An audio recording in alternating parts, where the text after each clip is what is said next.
Good evening, everyone. Today I will be giving a persuasive speech on how autism isn't linked to vaccinations.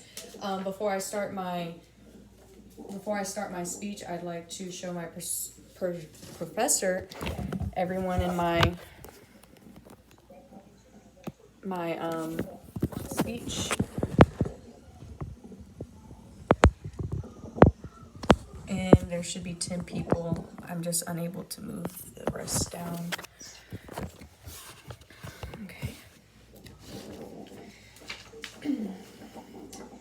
In recent years, there has been a climb in the number of parents who delay vaccinations, skip a few, or altogether forego vaccinations for their children. This is a decision not only potentially harmful to a child, but it also questions others who come into contact with them. I've done a little bit of research into these communities of parents, and I've compiled a list of 3 most common arguments I've seen used in oppositions to vaccinations. The number one argument by far that I've come across is that vaccines cause autism, otherwise known as the I resent my autistic child argument.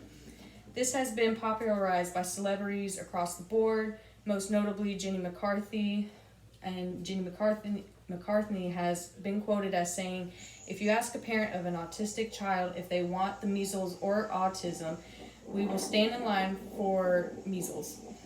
The original study that this myth derives from was posted in a paper called The Lancet by Dr. Andrew Wakefield, who has since been stripped of his license to practice medicine, and publication has been retracted.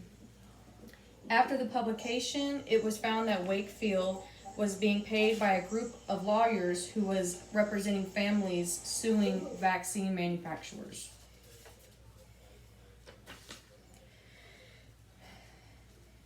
The next argument I encountered was that children's immune systems will develop naturally on their own, and that all vaccines do is create needless risk in a child's development.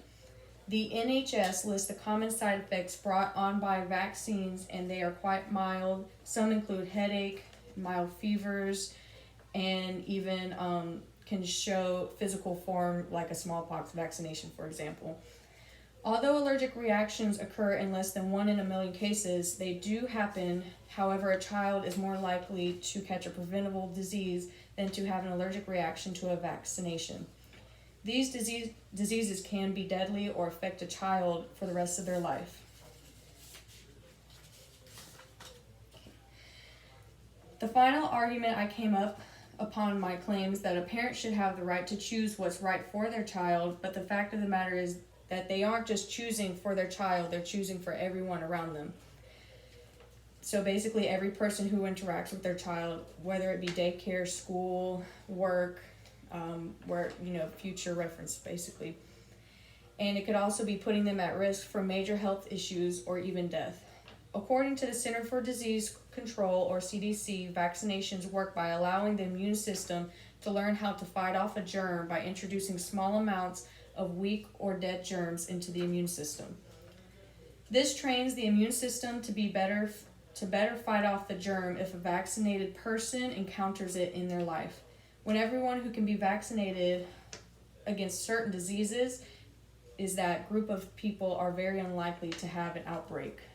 For example, what we're going through now. This is known as community immunity or herd immunity. Herd immunity allows for those who cannot get vaccinated for certain diseases, like people with immune system issues, allergies to the vaccinations, or those too young for vaccinations, or children who are less than 2 months of age before their first vaccinations, to basically continue living in society without fear or contracting any disease. Without herd community immunity, many people are put at risk. The individual decision is not to vaccinate a child potentially affects the entire population. And that's all.